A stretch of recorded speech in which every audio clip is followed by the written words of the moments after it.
E o INCRA deu aí até meados de fevereiro para a desocupação da área, onde tem uma família, que são os Betim, que trabalham há mais de meio século ali, onde já tem até netos atuando. E vamos conversar agora com o deputado federal Evair de Mello para falarmos um pouquinho sobre esta situação. Evair, boa tarde, obrigada pelo atendimento, disponibilidade para com sucesso no campo. Boa tarde, obrigado pela oportunidade. E mais uma cena lamentável, né, da irresponsabilidade desse governo para com o direito de propriedade. Esse processo, que tem início em 2010, portanto, o último ano do governo Lula, dos mandatos anteriores, muitas coisas foram feitas no apagar das luzes, entre elas, o início dessa desapropriação injusta e incorreta dessa família que está há mais de meio século nessa terra e, naturalmente, motivado localmente por movimentos políticos de sindicato ou de partidos políticos que simplesmente querem fazer o enfrentamento ao direito de propriedade e às propriedades produtivas. Essa região é muito produtiva. É o norte capixaba, especialmente São Mateus, que é bem próximo quase ao sul da Bahia, uma região muito próxima para café, para cacau, para pimenta, é terra boa e de um povo trabalhador. Mas também tem a presença aqui, até contaminado um pouco por esse sul da Bahia também, que é outra infestação de invasores de terra. O INCRA, de uma forma injusta, então inicia esse processo de desapropriação dessa propriedade.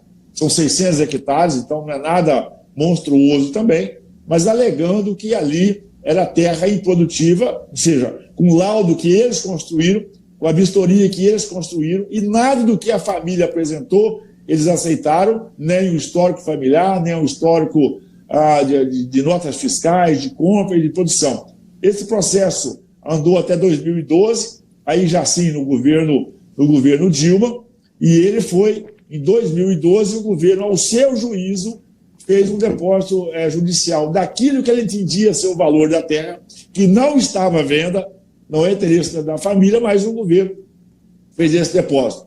No governo Temer, no governo Bolsonaro, esse processo começou a ser reavaliado, caminhando, inclusive, para uma reversão, mas, politicamente, agora, o governo Lula, pelo INCRA que tem, cooperação política ideológica, determinou, então, que seja cumprido aí os mandatos judiciais, deu posse ao INCRA e está pedindo que essa família, que não tem para onde ir, desaloje a propriedade até meados de fevereiro. Por isso, essa nossa revolta no campo, esse nosso entendimento, teremos hoje, no meio da tarde, uma grande mobilização para sensibilizar a sociedade, agradecer o sucesso do campo por essa oportunidade, que o Brasil precisa de compreender que, infelizmente, nós somos sob a égide de um governo que não tem direito, não tem respeito à propriedade privada nesse país, muito menos com quem levanta cedo, trabalha e produz.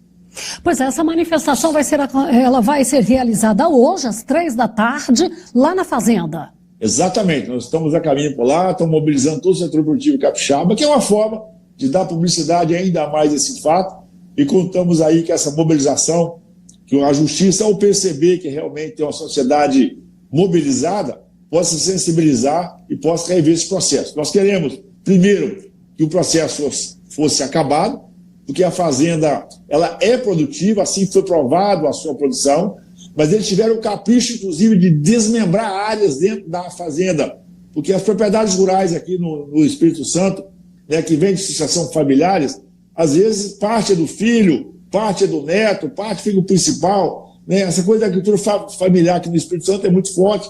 Então, mora o avô, mora o filho, mora o neto, ali tem parceiros que trabalham na propriedade também, mas eles quiseram desmembrar uma área, né, justificando, mas na verdade já chegaram com escritura pronta, com planta pronta, com o valor feito deles, de forma que nada daquilo que o contraditório apresentou, eles aceitaram. Porque eles têm, claro, eles já disseram até que politicamente estão tirando uma família para colocar 30. Eles fazem conta de voto, fazem conta de eleitores, por isso eles não têm nenhum respeito. E essa é uma ameaça.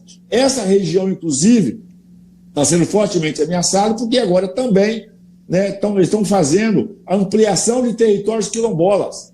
Então, além de invadir propriedade produtiva, eles já começam um processo agora de demarcação de terra confrontante que tem os quilombolas devidamente registrados aqui nessa região, agora simplesmente estão ampliando essas áreas por cartografia, e esses produtores rurais que são confrontantes desses quilombolas também ficam suspensos as suas operações de banco, porque, segundo o banco, aquela área é uma área de conflito, isso feito à revelia, e infelizmente aqui no nosso estado tem a conivência do governo do estado, que ideologicamente pensa igual o governo federal e também não usa da máquina estatal do estado para proteger as propriedades privadas. Então essa conivência do governo federal com o governo do estado deixa o Espírito Santo nesse momento com muita insegurança jurídica quando o assunto é direito de propriedade.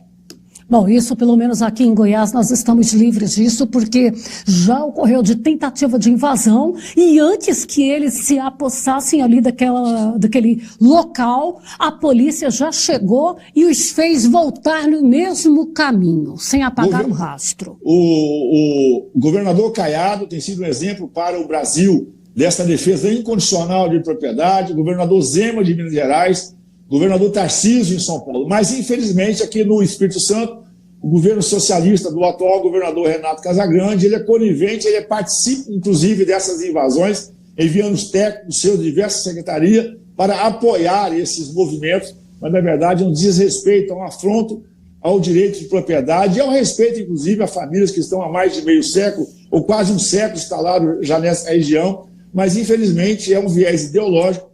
Por isso, o nosso trabalho, tanto na Comissão de Agricultura da Câmara, onde eu presido hoje, como a Frente Parlamentar Agropecuária, onde eu sou vice-presidente, nós temos atuado fortemente para trazer esse debate, mostrar para a sociedade que, mas, infelizmente, o governo tem esses invasores de terra, esses movimentos de desrespeito à propriedade privada, e, infelizmente, hoje tem assento hoje na cadeira, na sala e no avião do presidente da República, um governo que está de joelho por essas pessoas que não respeitam a propriedade privada desse país.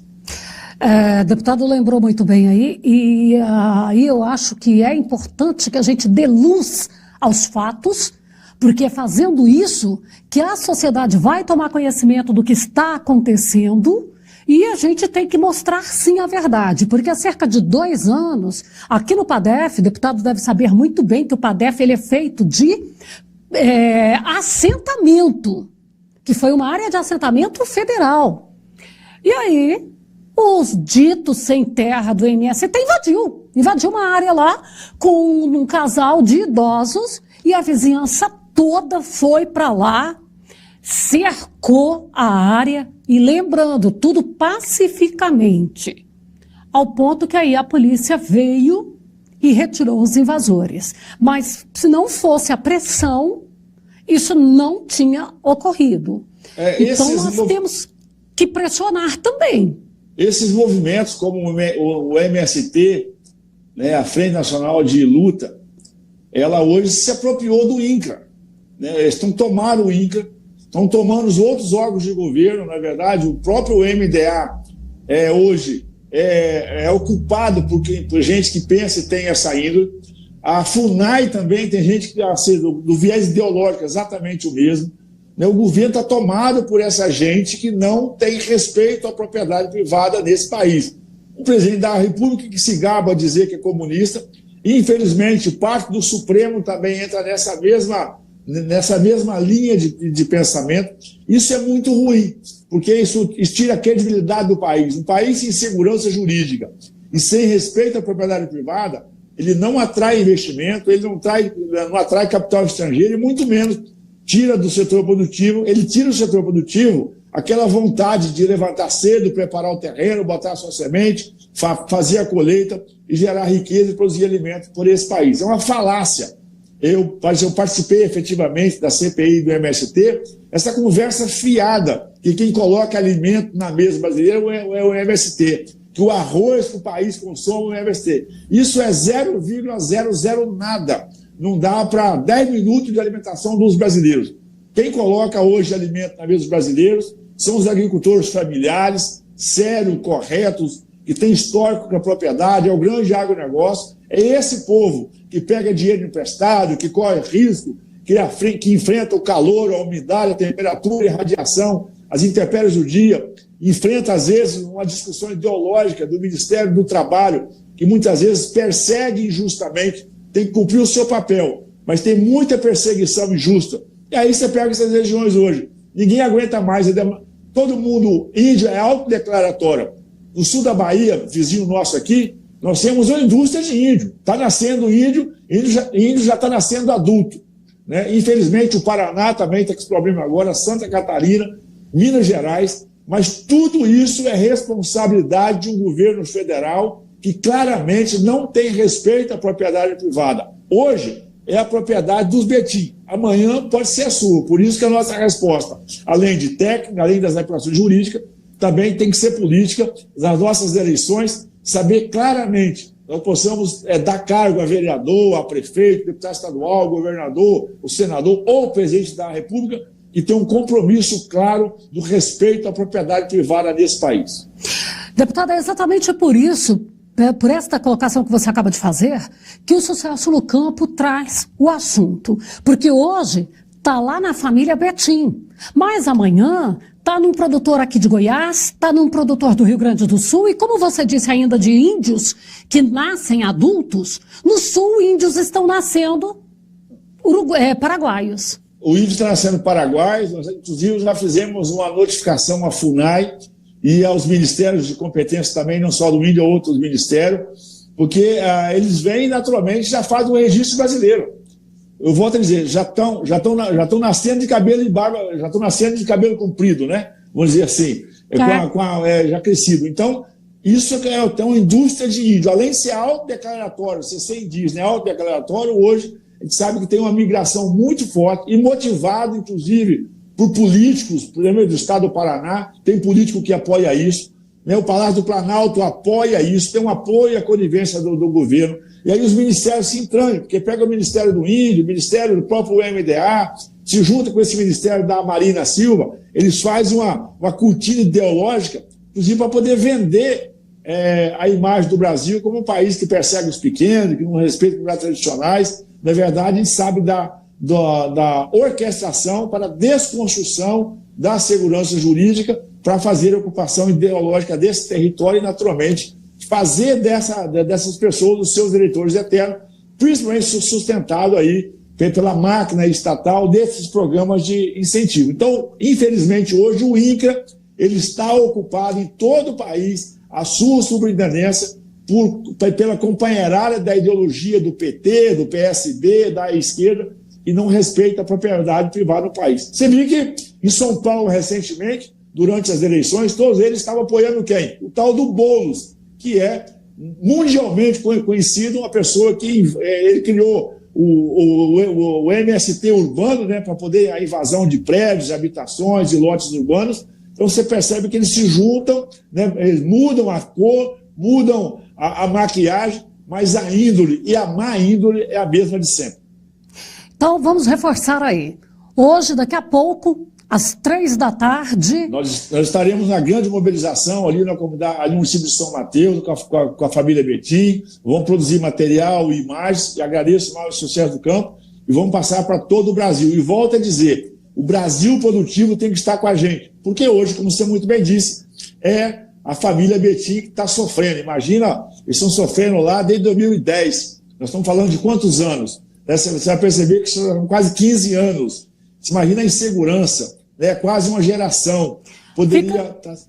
Fica na angústia de se eu posso fazer um investimento na minha fazenda ou se eu não posso. Daqui a pouco a fazenda está deteriorada. E o grande problema é que essas famílias, que em tese vão ser assentadas lá, muitas vezes a gente não tem nenhum vínculo com a terra. Aí o governo coloca a família lá, tem que entrar com trator, com máquina, equipamento, dinheiro, e todas essas pessoas estão nos programas sociais. Todos eles que estão para ser assentados, você vai ver, eles estão no Bolsa Família, por exemplo. Além de já receber os programas sociais, agora querem tomar a terra de quem está produzindo. É um debate difícil, porque, infelizmente, grande parte do judiciário, às vezes, é conivente com isso. Né? Essas famílias, muitas vezes, é gente simples, gente de pouca formação acadêmica, vamos dizer assim. Então, é gente que, às vezes, peca pela simplicidade.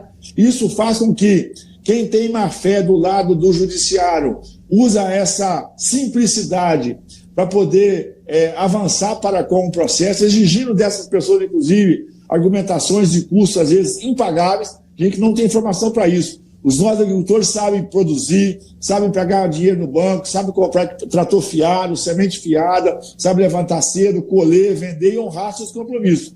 Não nenhum médio produtor aqui do Espírito Santo tem um grande arcabouço de advocatício para poder fazer essas suas defesas. Então ficam alegando no processo que tem erros processuais. A justiça deveria ajudar as pessoas, o Ministério Público deveria ajudar as pessoas e não trabalhar, como nesse caso, para perseguir e tirar a dignidade de uma família.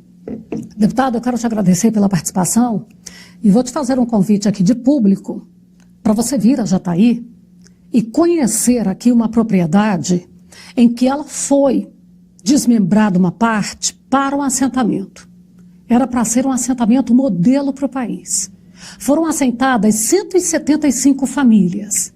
Destas, restam 5 originais. O assentamento hoje é bonito, é produtivo, porque quem de fato tem habilidade com a terra comprou dos assentados, dos sem terras, que já estão em outros grupos fazendo arruaça por aí. Foi por isso que no governo Bolsonaro, liderado pela ministra Tereza Cristina, mais orientação do nosso presidente, eu estava como vice-líder do governo da Câmara de Deputados, a nossa prioridade foi entregar as escrituras para quem já estava assentado. Uma vez que você entrega a escritura, você entrega a alforria, você entrega a autonomia. Muitos que não avançaram com a escritura, entregamos o CCU, que é uma espécie de certidão provisória que depois migra para a definitiva. Porque nós queríamos emancipar essas pessoas. Você de posse da escritura, você pode pegar financiamento, fazer suas parcerias, pode tocar a sua vida.